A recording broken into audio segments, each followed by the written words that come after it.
Karena Bapak hadirin sekalian, yang menghalangi kita untuk eksekusi kebaikan itu adalah dosa. Ya. Kita tidak berbuat ini, tidak berbuat ini, yang menghalangi kita itu dosa. Bukan masalahnya orang tidak memberi, tidak punya duit, belum tentu. Makanya yang pelit itu orang kaya, orang miskin. Yang pelit itu orang kaya. Kenapa dia tidak memberi? Karena tadi tertutup hidupnya oleh dosa-dosa yang ada. Maka Rasulullah memberikan supaya dosa kita dihapus. Salah satu caranya adalah kita berzikir, membaca subhanallahi wa bihamdihi fi kulli yaum, setiap hari. Berapa kali? 100 kali.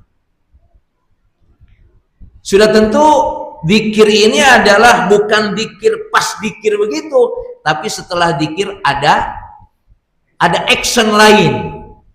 Karena kan zikir itu sebetulnya untuk diri sendiri.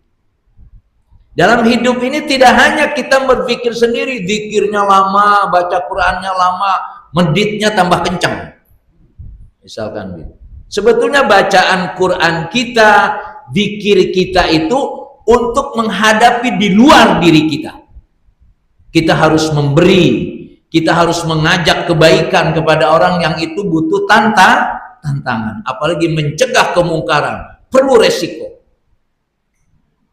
Untuk menghadapi itu semua adalah kita menghisab diri sendiri, membersihkan diri kita sendiri. Jadi kalau para korup itu saya yakin tuh zikirnya kurang. Iya, yang ada dalam pikiran dia dapat berapa, ngambil dari mana, nyolongnya gimana gitu kan. Tidak mendapatkan, karena zikir itu sebetulnya cara kita untuk mendekatkan diri kepada Allah, dan nanti Allah akan membimbing kita setelah zikir.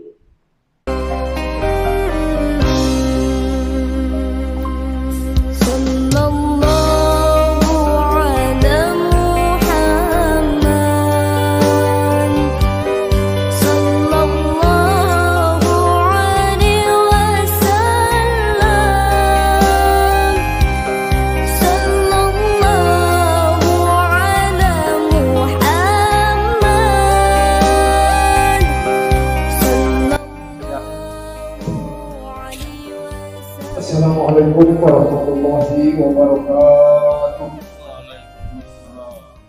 Alhamdulillah rabbil alamin wa bihi nasta'inu ala umuri dunya wa din ala alihi wa sahbihi ajma'in. Sama-sama kita muliakan Dewan Guru Majelis Taklim Al-Qawwah, seluruh pengurus Ketua Majelis Al-Qawwah dan jemaah Majelis Al-Qawwah. Bersyukur kepada Allah Subhanahu wa Ta'ala, Tuhan yang Maha Pengampun, atas segala curahan rahmat yang tiada terukur. Mudah-mudahan hadirnya kita di sini merupakan salah satu bentuk syukur kita kepada Allah Subhanahu wa Ta'ala, sehingga Allah Subhanahu wa Ta'ala terus menambahkan nikmat kepada kita sekalian. Amin ya rabbal alamin. Salawat dan salam semoga tercurah limpahkan kepada junjungan kita Nabi besar Muhammad Rasulullah SAW yang diutus sebagai hamba utusan Allah terakhir, jadikan contoh dan suri tauladan bagi kita semua. Mudah-mudahan dengan mengikuti melaksanakan contoh sunnah-sunnah beliau, kita bukan saja mengakui Nabi kita Muhammad Rasulullah SAW, namun juga kita berharap mendapatkan syafaatnya serta berdampingan di surga Allah Subhanahu wa Ta'ala. Amin ya rabbal alamin. Jamaah sekalian, mengawali pengajian pagi hari ini, mari kita sama-sama buka dengan pembacaan suratul Fatihah yang kita khususnya untuk kedua orang tua kita, guru-guru kita, jamaah majelis dan pengobat yang telah mendahului kita. Mudah-mudahan dengan fadilah dan wasilah suratul Fatihah yang kita bacakan, Allah Subhanahu wa Ta'ala mengampuni segala dosanya, menerima amal perbuatannya, menempatkan yang layak di sisi Allah Subhanahu wa Ta'ala, diluaskan kuburnya, diterangkan kuburnya, dan kuburnya dijadikan taman-taman surga Allah Subhanahu wa Ta'ala. Al-Fatihah. أعوذ بالله من الشيطان الرجيم بسم الله الرحمن الرحيم الحمد لله رب العالمين الرحمن الرحيم مالك يوم الدين إياك نعبد وإياك نستعين اهدنا الصراط المستقيم صراط الذين أنعمت عليهم غير المغضوب عليهم ولا الضالين. Selanjutnya untuk membuka pintu pikiran serta keinginan maksud dan tujuan kita semoga dikabulkan oleh Allah Subhanahu wa taala. Yuk kita ikuti lantunan salawat tadi yang dipandu oleh kita bersemuanya. Padanya berserah. Allahumma salli wa sallim wa barik alaihi.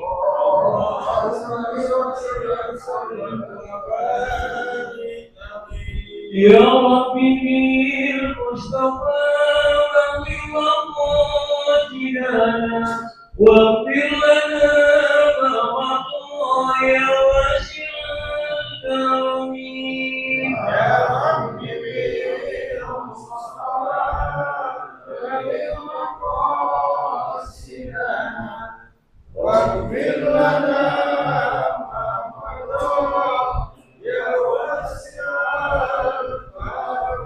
محمد شهيد الكونين والثقلين والفاني الغائبين من أرب ومن عجم. يا ربي بالمصطفى بلغ مقاصدنا واغفر لنا ما مضى يا واسع يقينا آمر نهي ولا أهد أبر في الكون لكن هو الجميع. يا ربي بالمصطفى بلغ مقاصدنا واغفر لنا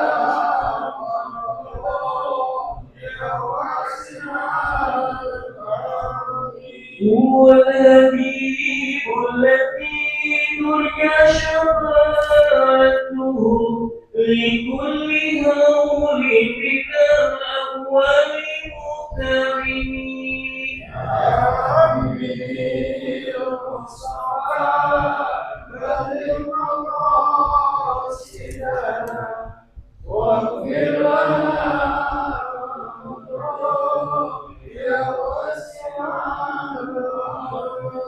يا رب الخلق لمن أعوذ به سواك إنه وللحديث العالمين. يا رب المصطفى بلغ مقاصدنا واغفر لنا ما مضى يا واسع لم يكن خطها مطلقا أبدا ومن تتاعب أصلا في مدى الزمن. يا ربي المصطفى بلغ مقاصدنا واغفر لنا يا واسع يا نفسنا تقسيم ذلة والدمى إن الكبائر في الكفر بكرامي. يا ربي بالمصطفى بلغ مقاصدنا واغفر لنا ما مضى يا واسع والأبي والصبي ثم تعبيد لهم أهل التقى والتقوى والهلم والحكم. يا ربي بالمصطفى بلغ مقاصدنا Allahumma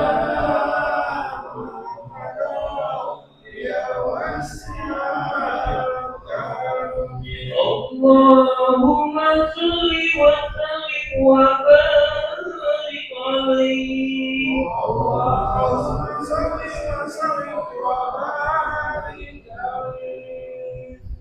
Hadirin saudara-saudaraku, sahabat-sahabat Allah yang saya hormati, selanjutnya yuk sama-sama kita fokuskan diri kita masing-masing guna mendengarkan penjelasan hadis Mutia Hikmah. Allah sampaikan oleh guru kita Bapak Kiai Muhammad.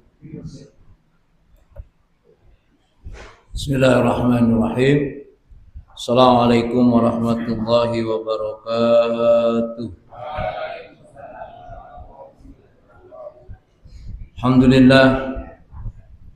Alhamdulillahil qail fi kitabihil karim. A'udzu billahi minasy syaithanir rajim. Rabbi auzi'ni an ashkura ni'mataka allati an'amta 'alayya wa 'ala walidayya wa an a'mala shalihan tardah wa aslih li fi dzurriyyati inni tubtu ilaika wa inni minal muslimin. Asyhadu an la ilaha illallah wahdahu la syarika lah wa asyhadu anna Muhammadan abduhu wa rasuluh la nabiyya ba'da amma ba'du. Alhamdulillah, semua alhamdulillah kita bersyukur kepada Allah Subhanahu wa taala. Allah yang terus membimbing kita, memberikan fasilitas untuk menikmati hidup ini, dan Allah terus memberikan segala kebutuhan hidup kita. Mudah-mudahan apa yang Allah berikan kepada kita menjadikan kita lebih dekat dan dekat kepada Allah Subhanahu wa taala. Salawat serta salam kita sampaikan kepada Nabi kita Muhammad sallallahu alaihi wasallam, Nabi yang menjadi uswah kita dalam menjalani hidup dan kehidupan ini. Jamaah yang dimuliakan Allah Subhanahu wa taala, pertama saya mengucapkan terima kasih kepada antum semua atas acara santunan yang kita lakukan pada malam Ahad. Sudah tentu bantuan antum semuanya dan siapapun yang sangat peduli kepada acara tersebut, sudah tentu insya Allah Allah akan memberikan balasan yang setimpal. Saya kadang-kadang ngitung juga acara itu. Sebetulnya kan intinya bagaimana kita memberikan santunan kepada anak yatim. Tapi kan banyak macam-macamnya. Harus bayar tenda. Tenda ada hubungannya nggak dengan anak yatim? Padahal kalau udah nggak usah ada acara, bagiin aja duitnya bisa lebih gede itu. Kadang-kadang saya mikir begitu ya. Tapi kalau tidak begitu nggak ada syiar. Ya. Sebetulnya acara itu kan lebih kepada syiar saja, menyampaikan, mengingatkan. Dan sudah tentu acara santunan anak yatim itu bukan berarti merefleksikan bahwa nyantunin anak yatim itu cuma setahun sekali, tidak begitu sebetulnya. Ya. Jadi kan ayat tentang ara'aital ladzi yukadzibu bidin itu kan berlakunya sepanjang waktu. Maka kepedulian kita kepada yang lain ya, dengan rezeki yang sudah Allah berikan kepada kita itu menjadi pertanyaan besar. Karena biasanya manusia yang selalu dirinya merasa kurang. Bahkan bisa jadi ada orang yang senang menerima. Padahal sebetulnya dia juga bisa memberi walaupun mungkin tidak banyak. Orang bisa memberi 100.000, bisa memberi mungkin 1 juta, tapi dia bisa memberi 1.000. Antara 1.000 sama 100.000 sama 1 juta nilainya sama apa enggak? Nilai di hadapan manusia bisa jadi beda. Tapi di hadapan Allah, dengan keikhlasan dia, kesadaran dia mau memberi, itu lebih utama. Jangan-jangan yang ngasih 10 juta itu niatnya bisa jadi beda. Ya kan? Ada kemungkinan. Ya, ada kemungkinan. Tapi kalau yang ngasih 1000, apa yang mau dibanggain di depan orang? Ya, lu ngasih 1000, mungkin dihina oleh orang lain. Tapi yang memberi 1000 di hadapan Allah bisa jadi lebih mulia. Karena bisa jadi begini, ada orang yang tidak memberi itu, saya melihat tidak memberi itu bisa jadi memang tidak ada pikirannya mau memberi. Tidak ada pikirannya mau memberi. Kedua, ada pikirannya mau memberi, memang tidak ada. Ya. Ada pikirannya mau memberi tapi tidak ada yang bisa diberikan. Yang ketiga, mungkin ini dia mau memberi tapi kalau ngasih dikit kayaknya nggak enak. Dikit kagak, banyak kagak. Nah, ini masalahnya nih. Ya, saya melihat ada. Saya yakin dia tidak mungkin tidak bisa memberi. Saya yakin. Cuma dia kalau mengasih dikit enggak enak. Soalnya orang tahu duit gua banyak.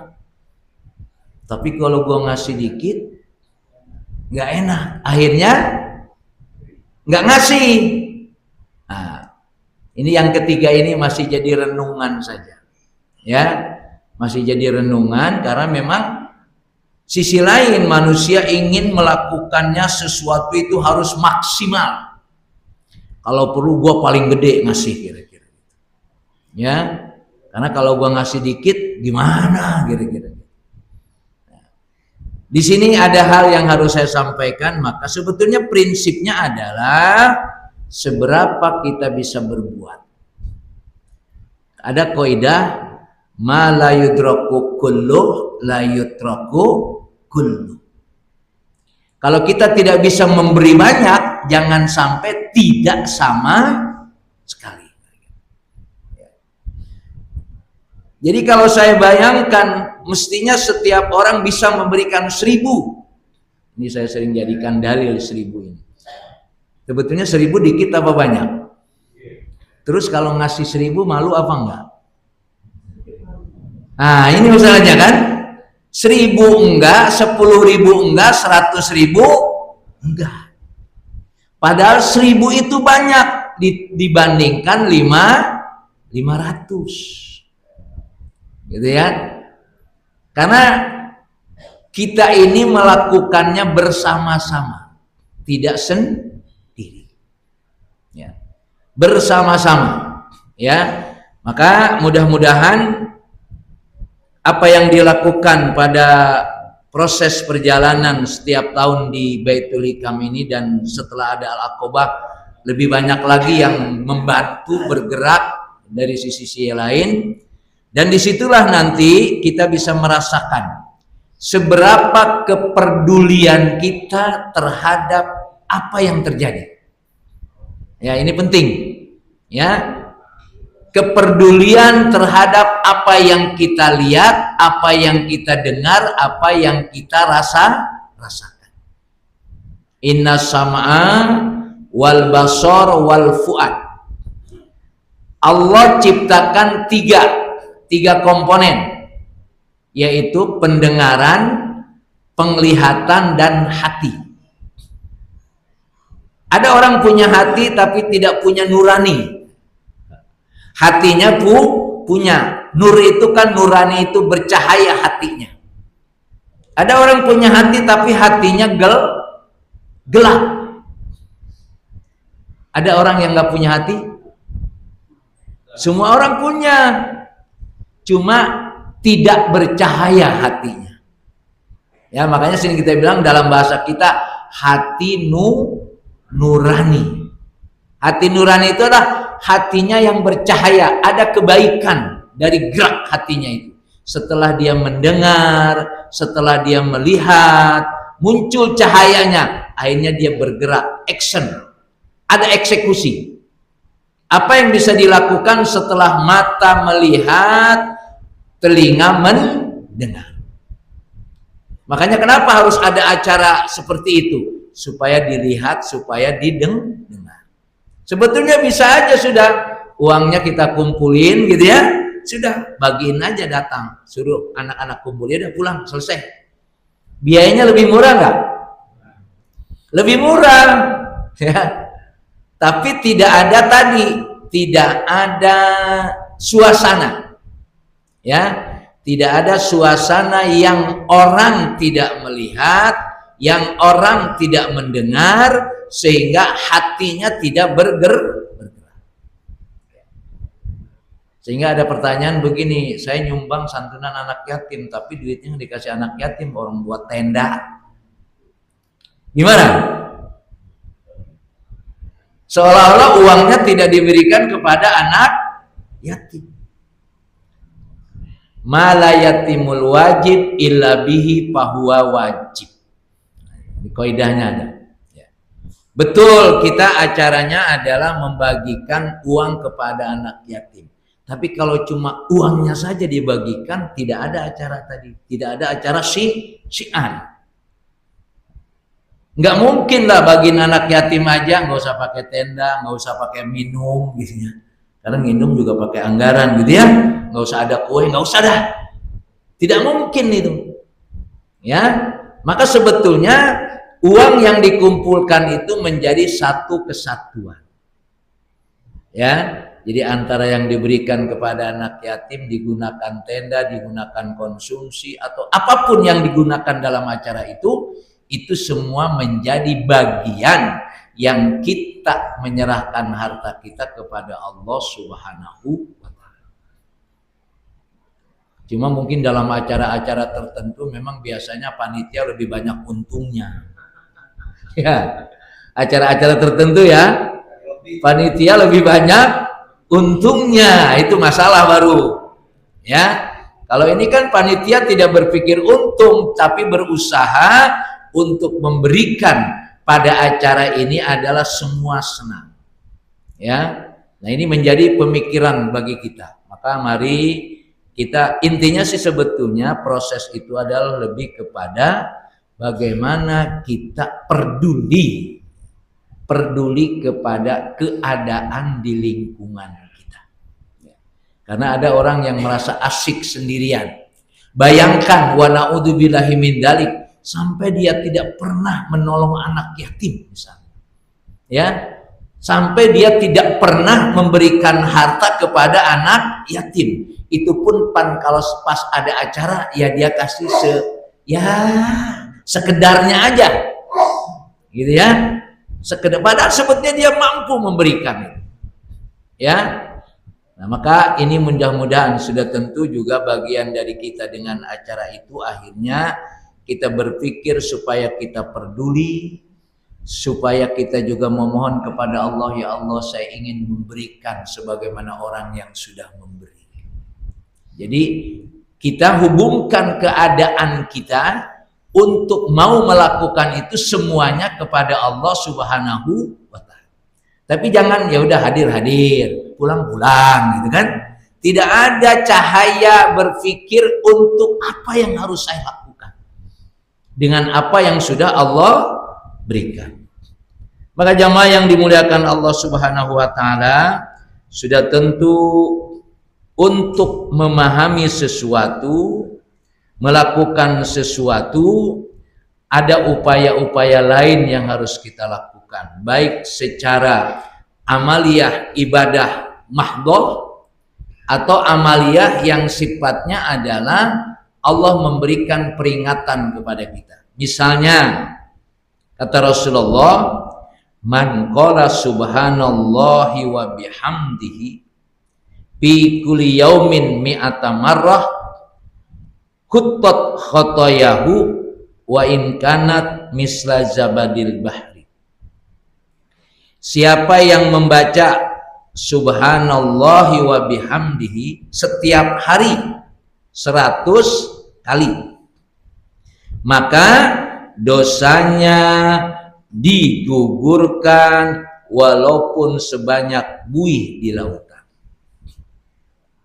Karena Bapak hadirin sekalian, yang menghalangi kita untuk eksekusi kebaikan itu adalah dosa. Ya. Kita tidak berbuat ini, tidak berbuat ini, yang menghalangi kita itu dosa. Bukan masalahnya orang tidak memberi, tidak punya duit, belum tentu. Makanya yang pelit itu orang kaya, orang miskin. Yang pelit itu orang kaya. Kenapa dia tidak memberi? Karena tadi tertutup hidupnya oleh dosa-dosa yang ada. Maka Rasulullah memberikan supaya dosa kita dihapus. Salah satu caranya adalah kita berzikir, membaca subhanallahi wa bihamdihi fi kulli yaum, setiap hari. Berapa kali? 100 kali. Sudah tentu zikir ini adalah bukan zikir pas zikir begitu, tapi setelah zikir ada action lain. Karena kan zikir itu sebetulnya untuk diri sendiri. Dalam hidup ini tidak hanya kita berzikir sendiri, zikirnya lama, baca Qur'annya lama, meditnya tambah kencang. Misalkan gitu. Sebetulnya bacaan Quran kita, zikir kita itu untuk menghadapi di luar diri kita.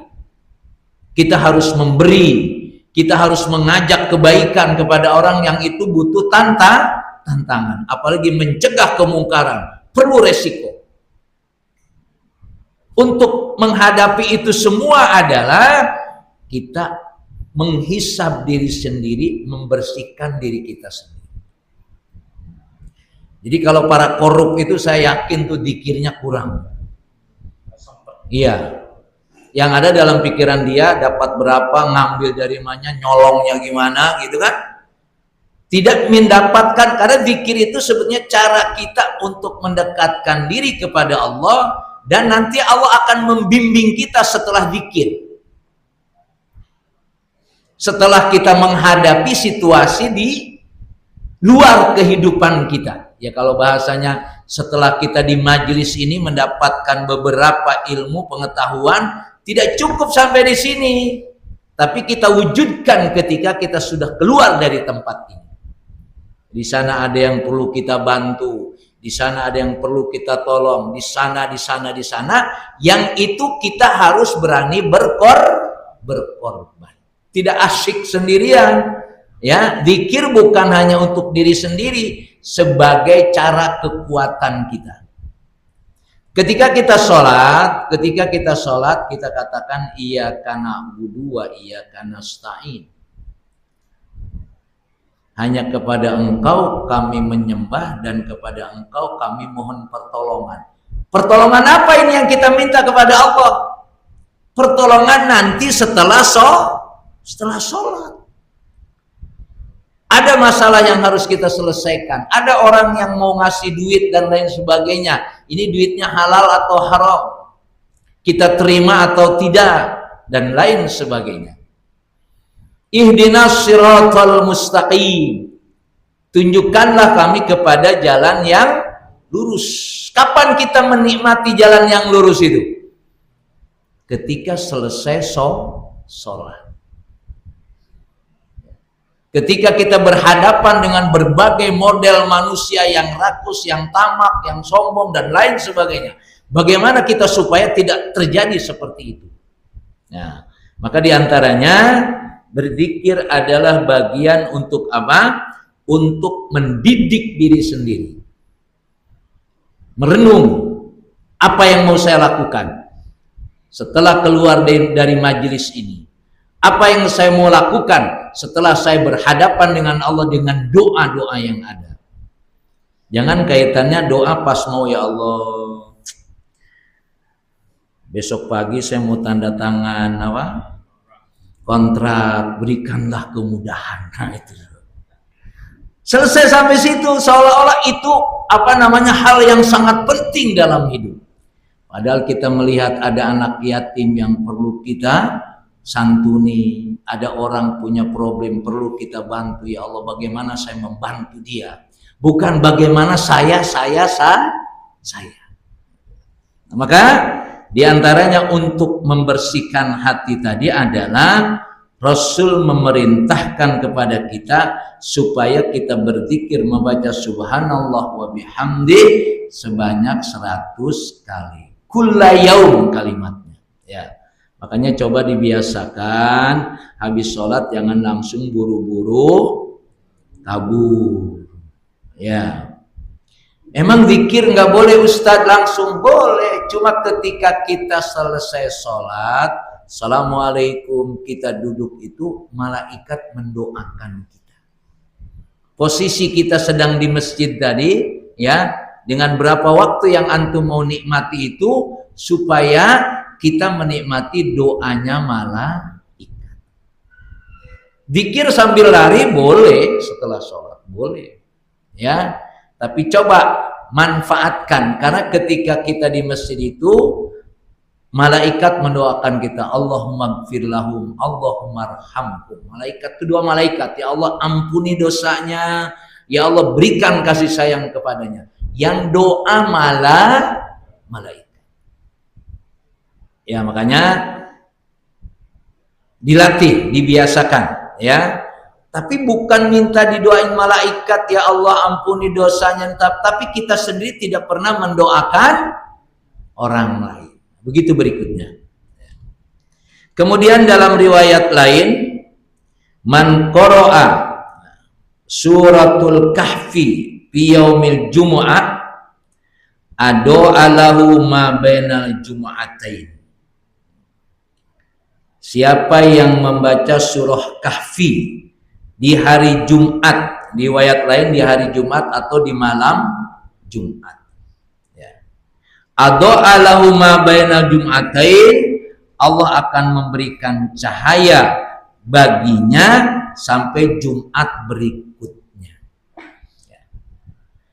Ya ini adalah tawaran-tawaran Rasulullah terhadap kita supaya kita melakukan sesuatu, tapi untuk melakukan sesuatu setelah itu. Memahaminya begitu, ya.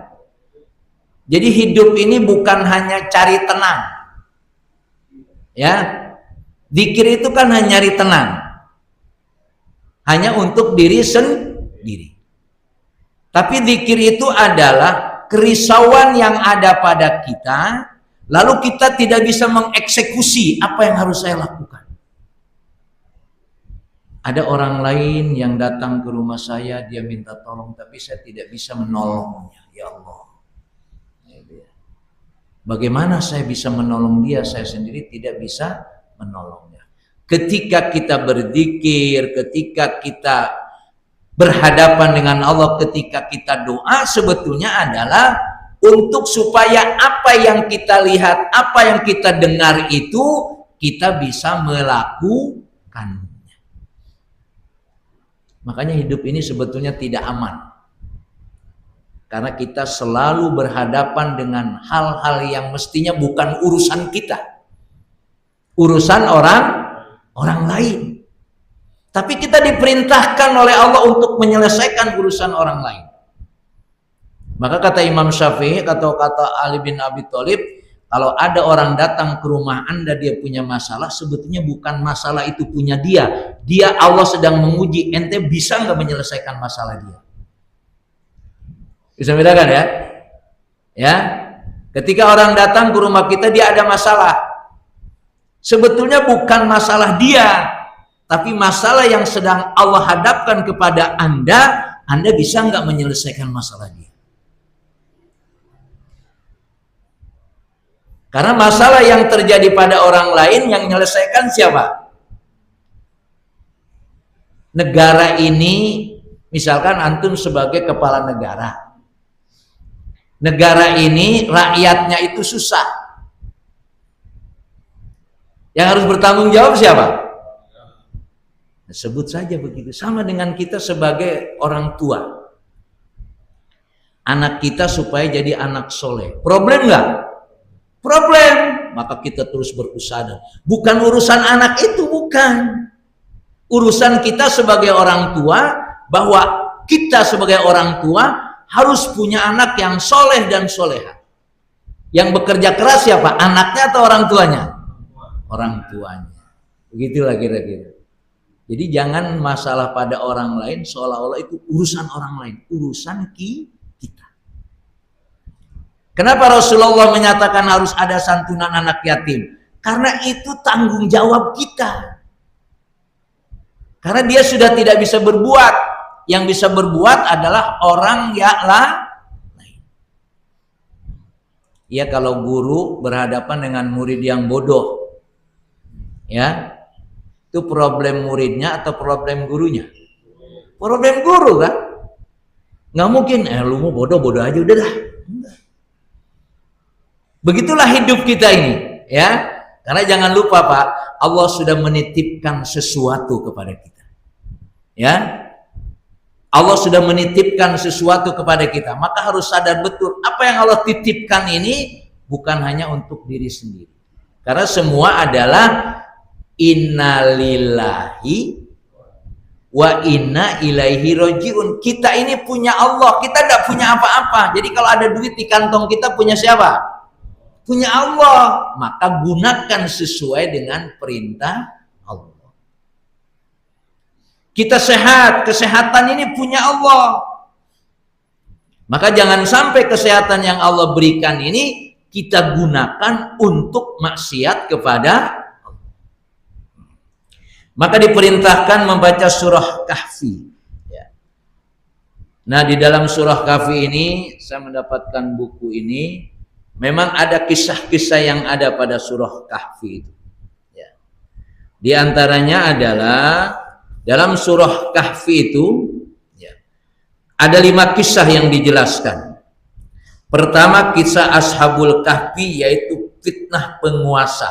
Karena waktu itu penguasa memerintahkan kepada warga negaranya melakukan sesuatu yang kaitannya dengan urusan agama, yaitu kemusyrikan, kira-kira begitu.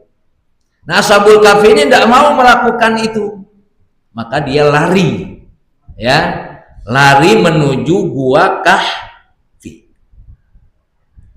Makanya di dalam surat Kahfi itu ada fitnah terhadap keadaan yang dimana orang tadi kaitannya dengan agama, dia disuruh musyrik, tapi dia tidak mau, maka dia lari.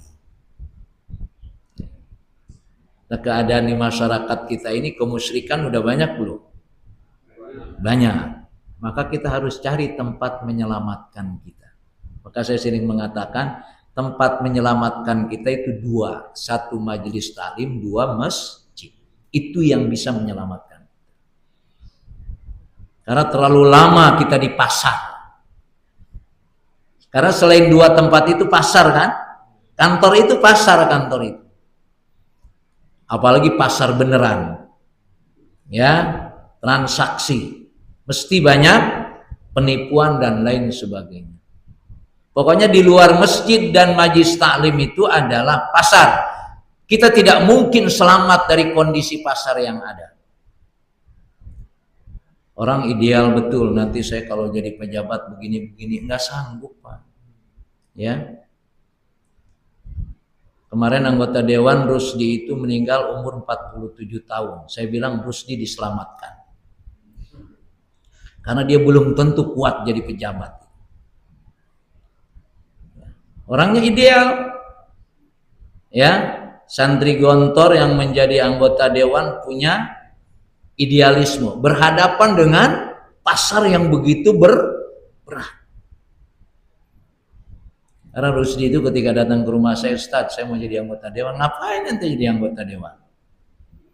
Udah kalau gini, saya pilih ente, tapi saya doain ente nggak jadi. Saya bilang gitu sama dia tuh. Oke lah, saya dukung ente, saya pilih suara saya buat ente, tapi saya berdoa mudah-mudahan ente nggak jadi. Ternyata jadi dia. Menang nggak saya? Menang, orang saya milih dia. Yang kalah doa saya. Ini kan yang kedua dia kan. Yang kedua dia jadi ketua jadi berat itu ya, umur 47 tahun jadi anggota dewan, kalau bahasa modalnya belum balik kayaknya, kira-kira gitu secara dunianya. Tapi saya berpikir Allah selamatkan Gusti, Masya Allah. Jadi ya di dunia birokrasi, di dunia pasar ini orang tidak bisa menyelamatkan diri, tidak bisa. Zainuddin MZ aja nggak jangkut itu. Ya, yang dia buat partai kan nggak sanggup menghadapi iblis-iblis yang ada di situ. Ya, walaupun sudah tentu insya Allah masih ada orang yang baik. Cuma yang baik kelihatannya rada kurang jelas baiknya. Ya gitu kan kira-kira. Baik, kembali ke sini ada fitnah tentang agama. Sehingga lari menyelamatkan diri dari kaitannya dengan agama. Kira-kira antum tahu nggak daerah-daerah yang berbahaya? Tahu kan? Tapi bisa jadi orang mencari daerah berbahaya itu karena nguntungin secara dunia. Bukan lari, malah nyamperin. Bayangin kasus MBG itu kan luar biasa itu. Tapi orang berebut nggak? Berebut. Masya Allah. Ya, berebut. Artinya ada daerah yang mestinya kita tidak dekati malah dikejar. Mestinya kita jauhi. Nah, coba perhatikan dalam kehidupan keseharian kita. Ada tempat yang mestinya kita jauhi malah kita deketi. Ada orang yang mestinya kita jauhi malah kita akrabin. Kita harus betul-betul bisa memilih ya, mana yang harus kita ikuti. Kemudian kaitannya dengan Nabi Musa ditanya, siapa orang yang paling pintar di dunia ini? Saya, kata Nabi Musa. Ternyata akhirnya Nabi Musa diperintahkan untuk belajar kepada Nabi Khidir. Jadi tidak ada kata-kata pintar. Ustadz itu harus masih belajar nggak? Masih. Fauqa dzi ilmin alim. Ya. Maka ada pengajian tuh di Cidahu, pengajian Cidahu itu adalah kiai-kiai ngaji sama kiai. Yang kiai yang mana ini? Ya, kiai-kiai ngaji sama kiai. Memang ada orang yang lebih dari atas kita. Tidak mungkin kita sudah merasa bisa, tidak mungkin. Ya, ini fitnah, kita merasa sudah cukup. Ya. Kalau dalam dunia akademis itu yang sudah pintar siapa? Profesor. Itu sudah ilmunya sudah luar biasa. Bahkan saya dulu punya dosen itu sampai pikun, nyari ruang kuliah aja dia nggak tahu. Saking pinternya itu. Ya. Allah yarham mudah-mudahan. Saya punya profesor dulu itu kalau giliran kuliah dia muter aja supaya dikerjain juga, biarin aja, lewat sono dia. Padahal kita lagi nungguin di kelas itu. Ya. Tapi akhirnya kita panggil. Kalau sudah ngomong ditanya apa saja, Masya Allah, keluar ilmunya. Makanya bedanya apa profesor sama kiai? Profesor tuh banyak yang pikun. Karena dia kurang zikir kepada Allah. Itu bedanya. Ya, nggak ada kiai pikun, saya lihat nggak ada. Ya, sudah umur sekian itu Masya Allah. Ya, semakin tua malah semakin menyala kira-kira gitu. Tapi profesor saya mendapatkan itu. Ya Allah. Keliling hanya dikerjain sama teman-teman. Ya. Bahkan kadang-kadang kalau dia digodain sama anak-anak mahasiswa itu dia demen malah. Orang pikun. Gitu ya. Nah, ilmu. Jadi fitnahnya adalah fitnah ilmu. Ketika Nabi Musa ditanya siapa yang paling pintar? Aku yang paling pintar. Maka akhirnya Nabi Musa belajar ke Nabi Khidir. Itu pun dia nggak sabar. Kata Nabi Khidir, ente nggak bakalan sabar. ya, nggak bakalan sabar ikut dengan saya. Makanya kalau terjadi apa-apa jangan nanya, jangan protes. Kan begitu ya. Coba antum kalau baca surat Kahfi, coba dibaca terjemahan. Engkau tidak akan sabar mengikuti aku, makanya nggak usah nanya. Apa yang terjadi, diam aja, nanti baru dijelasin. Perahu dibolongin, dia protes. Ngapain ente bolongin perahu itu? Kasihan nanti kecebur. Padahal dia menyelamatkan, karena kalau perahu jalan ke sono, di sono ada garong lah kira-kira, penguasa yang akan mengambil perahu. Salah satunya adalah nuntut ilmu ini. Makanya kalau teori Nabi Khidir ini dengan Nabi Musa, ya itu makanya menggunakan pokoknya nggak usah nanya, dengerin. Apa yang disampaikan oleh Ustadz itu dianggap benar semua, kira-kira begitu. Ya. Walaupun sebetulnya itu dalam ta'lim memang begitu, ya. Jadi kalau murid nanya mulu tuh songong namanya itu, ya. Dalam teori ta'lim, adabul ilmi dalam teori muta'alim tuh pokoknya dengerin, pahami, udah selesai. Tapi sudah tentu itu tidak terjadi, ya. Makanya proses pemahaman itu kan salah satu untuk kita paham sesuatu itu adalah dengan bertanya. Miftahul ilmi, as-su'al miftahul ilmi. Bertanya itu kunci untuk memahami ilmu. Makanya sering kita upayakan ada pertanyaan, karena supaya bertanya itu gampang apa susah? Orang kalau nggak biasa nanya susah. Dia mau ngomong ini ngomong itu malah jadi inu. Ini enggak, itu enggak. Karena tidak mudah berbicara itu. Ya, nah maka supaya dilatih sebetulnya. Ya. Jadi fitnahnya kaitannya dengan ilmu, dan fitnahnya dengan harta. Ketika orang diberikan kebun, yang satu bersyukur, yang satu tidak. Maka apa yang sudah Allah berikan kepada kita ucapkan Masya Allah la quwata illa billah. Antum ketika masuk rumah itu, antum bangga enggak dengan rumah yang antum punya?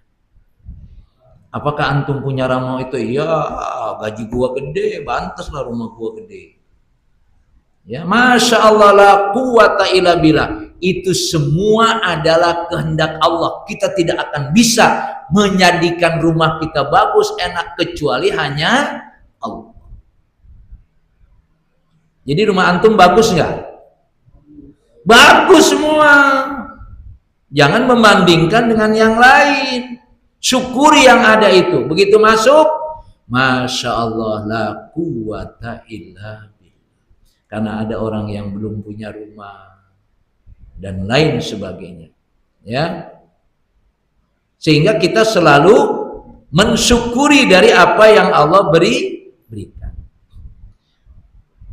Umur antum panjang apa enggak? Ya. Panjang. Orang 3 tahun udah meninggal ada, ya kan? Ya, jadi umur 47 tahun itu panjang atau pendek? Panjang. Orang 20 tahun udah ada yang meninggal.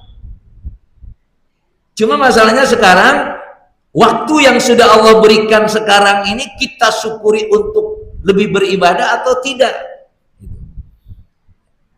Jadi jangan kita bicara umur kita pendek, duit kita dikit. Nggak ada yang dikit.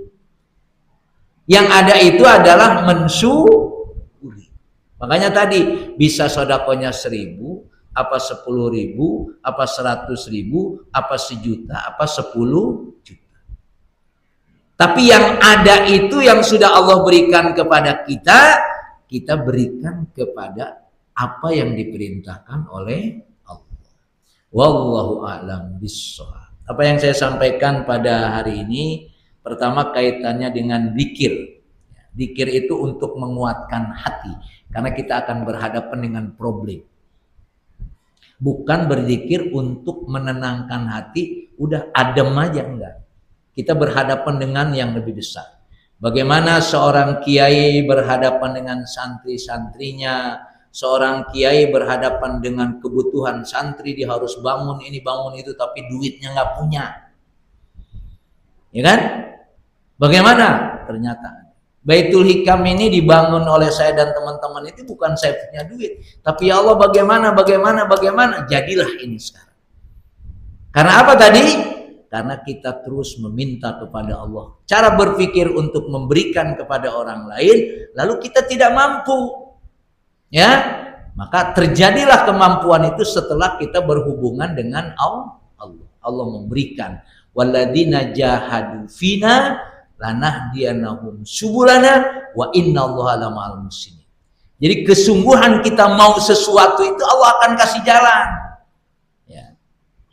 Ini besok mau tadabur nih, antum mau ikut tadabur apa enggak? Enggak berpikiran lah, bodo amat ikut enggak ya udah kagak ikut dah tuh.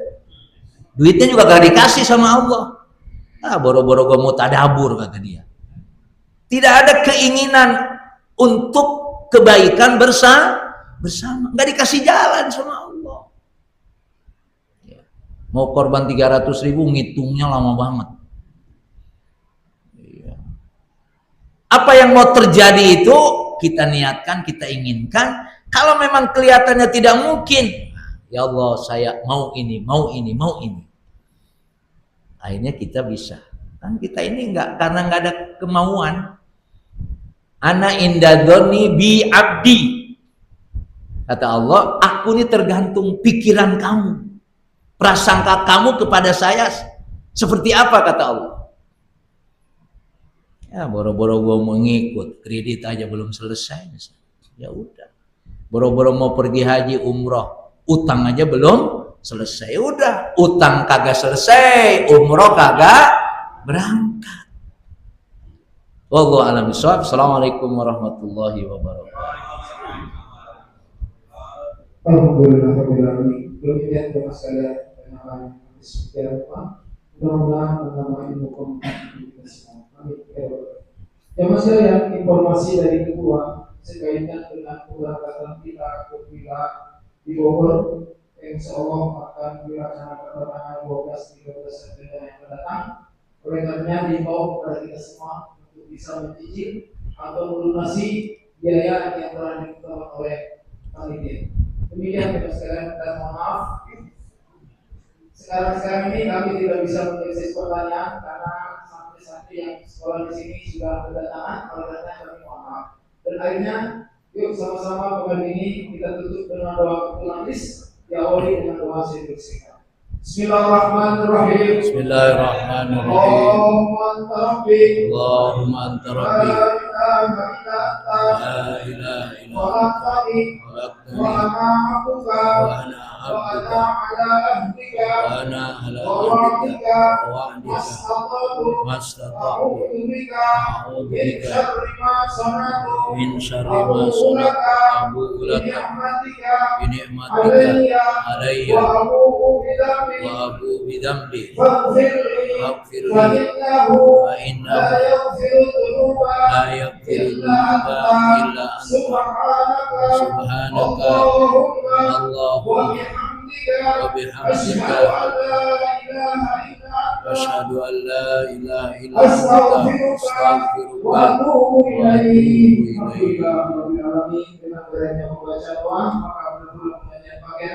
Terima kasih atas segala perhatian. Mohon maaf kekurangan. Billahi taufiq wal hidayah. Assalamualaikum warahmatullahi wabarakatuh. Waalaikumsalam.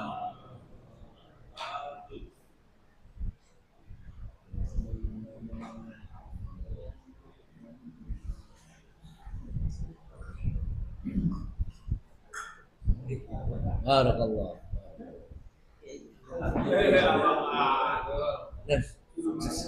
Alhamdulillah.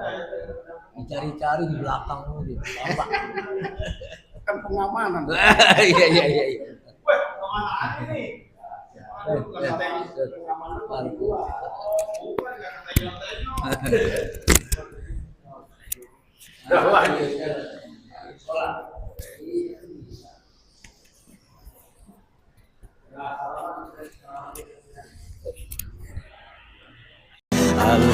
Alhamdulillah wa syukurillah, bersyukur padamu ya Allah.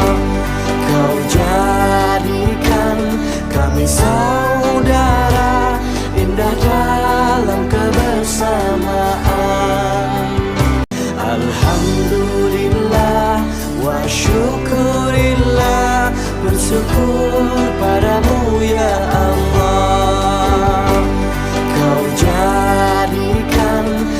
Sang